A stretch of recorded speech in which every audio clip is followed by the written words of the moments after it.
This is Grindhouse Courthouse, After Hours.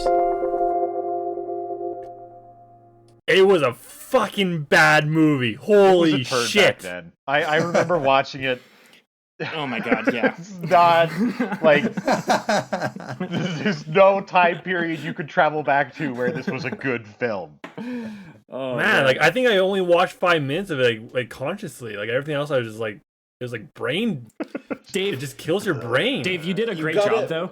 Like defending this, just pushing through and making blatant lies. Good for you. Just you held your ground. Oh. You introduced enough doubt with the soul magic that it almost had me. Oh my god. Soul connection. Honestly though, this movie was definitely like a 1 out of 10. I can't believe it made. I mean, I guess the kids, like, you could do something with a franchise for kids. But oh my god, it's I think it was huge... just 1 and 2 were strong But enough. I don't think it's an indictment of all of them. I don't think it's an indictment of the first two. I think the first two still hold up a little bit. I think you're right. Because everything I was second one, seeing and talking or reading about was the first two were good, and this one just like no one knows why they made this garbage. It killed the franchise. Yeah, I can speak to this because again, like each night I've been watching at least like 2 hours worth of like Ninja Turtle stuff just because it's fascinating. So the first movie you had, oh god, what's his name? That does the animatronics. Jim Henson? Hendrick? No. Jim Henson, yes. So he designed the Jimi Hendrix. Yeah. Jimi Hendrix. Oh yeah. So Jim Henson designed the costumes for the turtles in the first one. So that's why we got them looking very unique. They actually had their own characters. And then by the second one, I don't believe he was involved. So they did a redesign to try and make it a bit lighter. And in the second one, they don't use their weapons at all. The one time that Leo uses his swords is to throw it up into the roof to kick someone, but they never attack anyone with their weapons because, again, they wanted to go into that direction of being very light for children to watch. The third one, so actually before we get into the third one, so the second one actually has elements that were leading it into a completely different direction where they wouldn't have done the time travel for the third movie. And I think there were scenes that were never released, or there was like part of the scripts that they just never got to or never filmed. But basically, do you remember the one guy from TGRI? So he's at the very beginning. He's being interviewed by April. The scientist guy? Yeah, so he's a scientist. Yeah. So he's being interviewed by April, and this is where the turtles learn about the ooze, right? And in the next scene, you have that doctor destroying the ooze, like he's, I don't know, putting it into a river or whatnot. So anyway, the idea was during the fight scene where Vanilla Ice is and the turtles are going against the snapping turtle and the dog thing. The doctor Taka and Razor. Yeah, the doctor actually takes the mutagen that Kino, or whatever his name is, kicks out of Shredder's hands because Shredder has like a backup vial that he uses on himself to become Super Shredder. Anyway, that vial, the large one that he had, the doctor takes that, and we find out that doctor is humanoid. So you know the Krang, like what Krang is? Anyway, there's like a whole race of them. So that alien is operating the doctor. So Teenage Mutant Ninja 3 was actually going to follow that direction where they were going to be going against Krang. So the second movie was supposed to end with them actually going to TGRI to understand that it's run by these humanoids aliens. And there was still going to be like that time travel element of it, but they were going to be probably taking into space or to battle these Krang bots in like the third movie, but they just decided not to do that, which is really sad. That's unfortunate. Yeah, but also there was 7 other ideas for like following turtle movies that were all canceled. So Because after of this one. Yeah, so after the third one, they were going to do TMNT, The Next Mutation, where this is fantastic. So this one was my favorite one. The movie was going to cover how the mutagen would affect the turtles over time by enhancing their skills and giving them different powers. So you had Donnie, who would form telekinesis and telepathy abilities, but his eyesight would diminish. So he had like these techno goggles that he would always have to wear. Yeah, it gets really weird. So they're going out of teenage and they're going into adulthood for this. And then Leonardo, his new mutation ability was he was able to morph his skin into like a bulletproof, like chrome-like surface. So he's impenetrable. Splinter would be introduced into more of the fights. So he would have this ability to morph into like this super rat, like this this monster kind of thing. And then Mikey has the ability to project himself as a human. So his turtle features would disappear and then he could be able to like interact with humans freely. And then Raph lastly... mating. Mate, yeah, that's what they're aiming for. Yeah. Finally, yeah. April's like, yes, finally. And then Raph has the ability to morph into like a raptor Raph where he has like fangs and claws. So they like had posters for this like ready to go. They had scripts, but everything just got canceled, which is kind of sad because like this third movie just killed the franchise. Like magic was a bad choice. Like don't do it. But they did it. Although I could easily have seen the Krang plotline going horribly awry. Has anyone actually seen the new ones? Because I think Krang's in the new ones. Yeah, he's in the Michael Bay adaptation. He's in the second one, Out of the Shadows. But I think like... I believe Dave has those movies memorized scene for scene. Yeah. I believe so. I could have reenacted right here in my office. Yeah.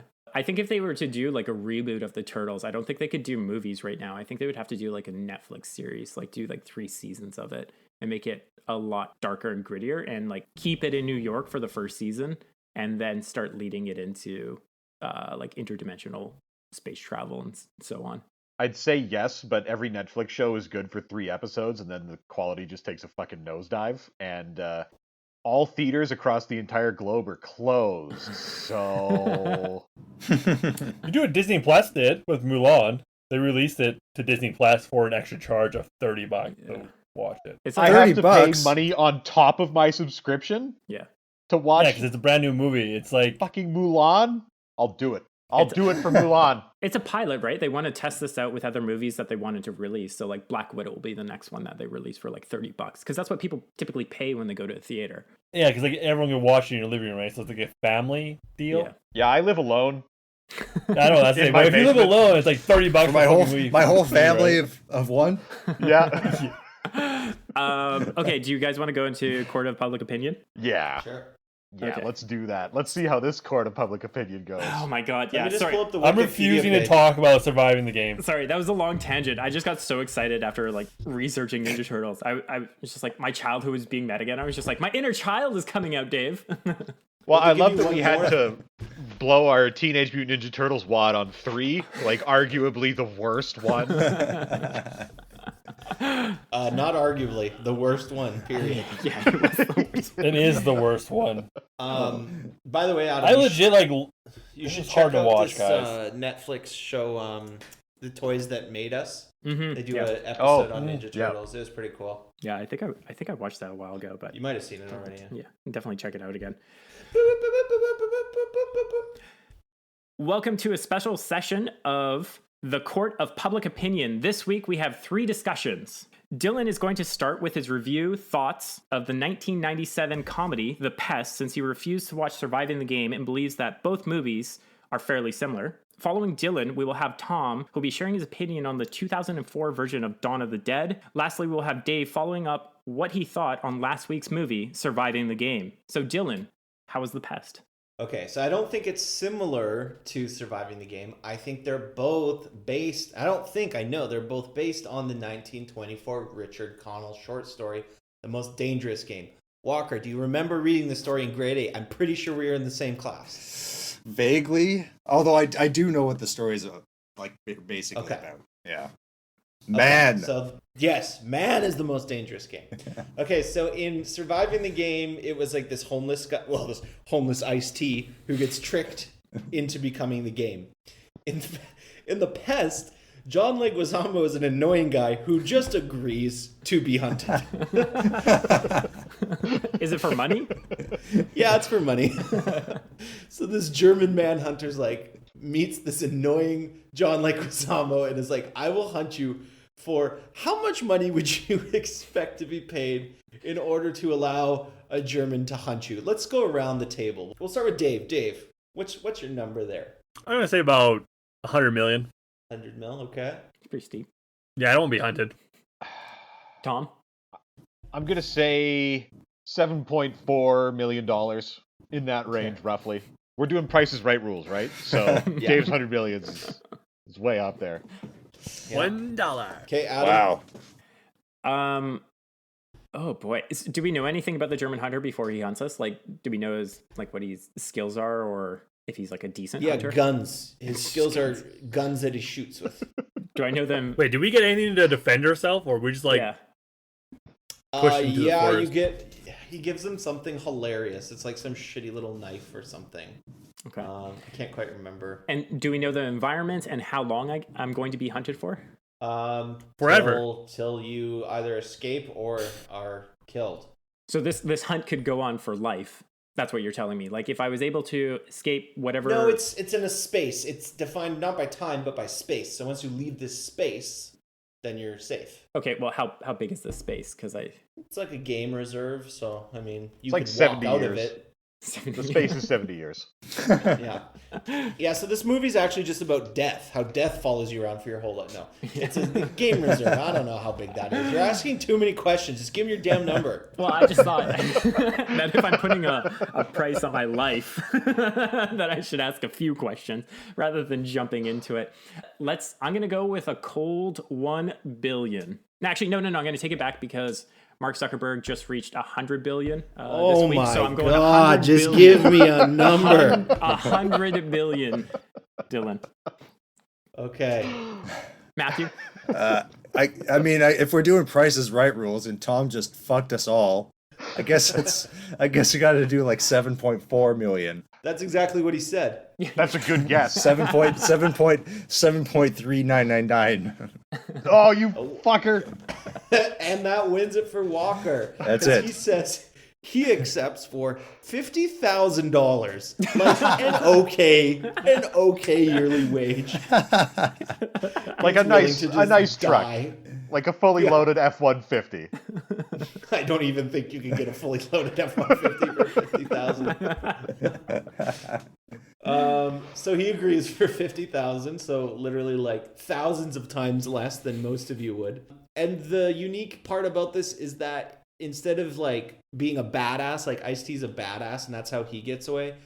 The Pest is just, he's so stupid that he just kind of falls ass backwards, and it works way better as a comedy than a serious movie. That's all I gotta say. So basically, that's my second opinion. Okay. And I know you brought this up last week. How was the opening scene with the Pest in the shower doing all those funny voices? Oh my God, it totally holds up. We should watch a video clip of it. It's just fantastic. Yeah. All right. Thank you. Tom, Dawn of the Dead, 2004. So a lot of these movies that are based off, surviving the game, they make the mistake of having it just be a group of people hunting one person. Now, what if you flip that around and made one person being hunted by everybody? And that's essentially the basis of all zombie media. It's a few people versus an unending horde. And that's great. You don't need to see Dawn of the Dead. Just think of that idea that I said and assume that it's a good movie, and then you can go from there. I mean, I will say this about Dawn of the Dead. It was written by James Gunn, and it shows the comedy is actually landing properly. The emotional beats are all there. It works for about as well as what it is, which is just like a shitty zombie film directed by Zack Snyder.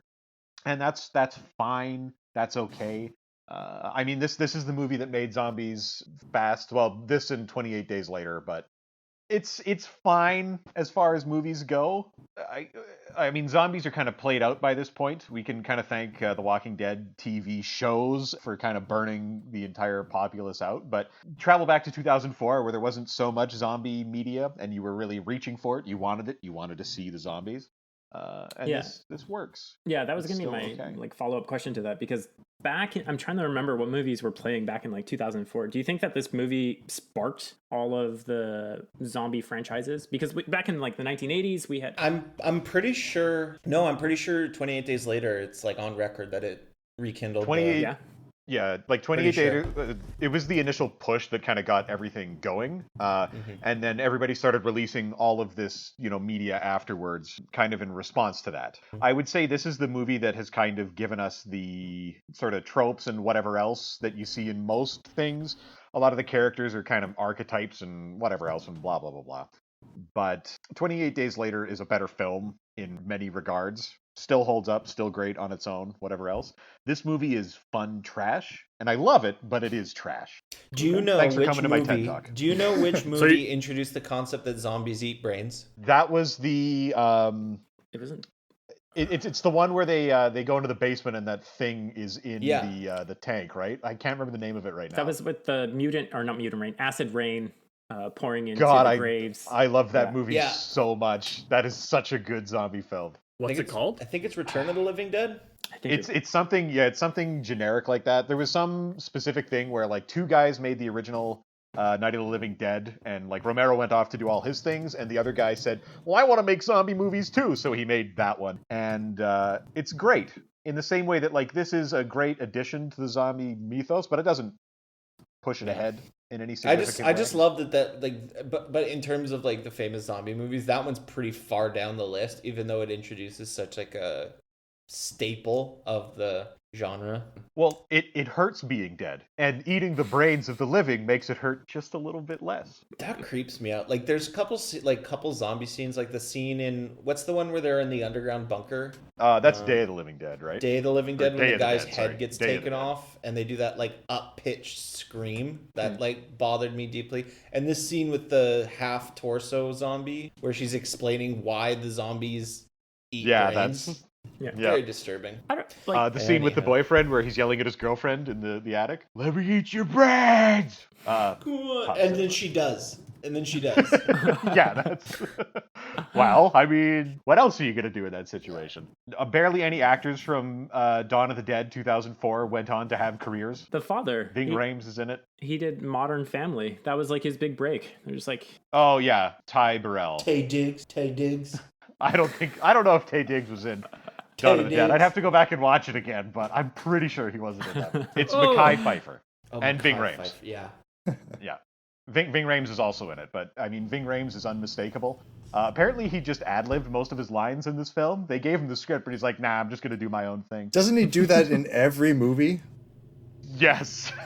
Ving Rhames plays Ving Rhames in every single film. how do you make it as an actor doing that? Like, you must be extremely talented to be allowed to do that, right? Charisma, yeah. I mean, really, if Ving Rhames said to me, like, look, I'm going to do it this way, what am I going to do? Say no? It's Ving Rhames. That's true. Okay, thank you. Yeah, Thank you and for actually, in Pulp Fiction, he was supposed to just say, yeah, I'm fine. And instead he said, I'm pretty fucking far from okay. I'm pretty fucking far from okay. The script actually said, yeah, I'm good. That was man. ad-lib? Like, I'm good. That's awesome. I love Ving Rhames. I love him. But it's directed by Zack Snyder, so skip the film. Okay. Thanks, Tom. And Dave. You're welcome. Dave, surviving the game. Because you said you'd watch it. What'd you think?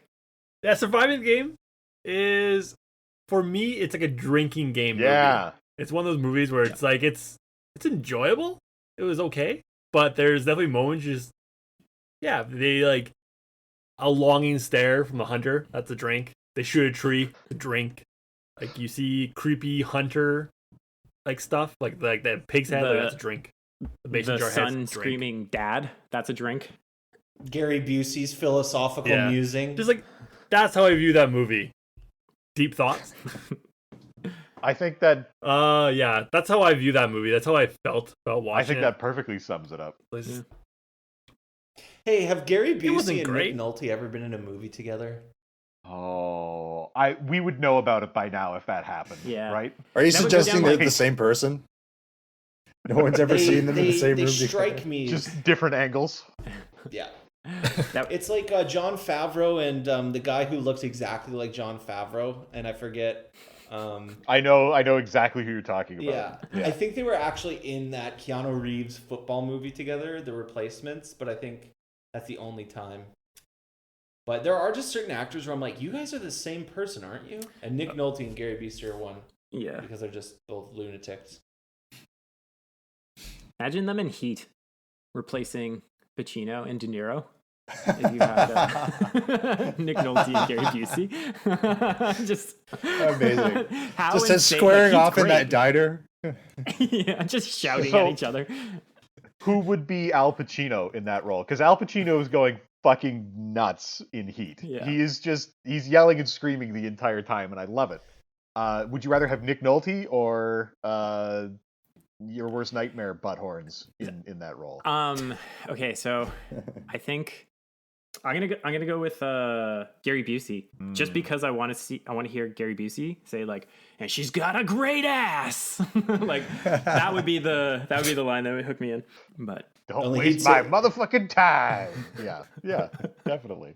okay. Anyway, Surviving the Game is a great film, Yeah, that's what we learned. Okay, cool. but Not as only good if as the you're Pest. drinking to it. So everybody approves. Pest is great. Dawn of the Dead, don't watch it. Surviving the Game, watch it if you want a drinking game movie. All right, so that concludes the Court of Public Opinion. Thanks for listening. See everybody next week.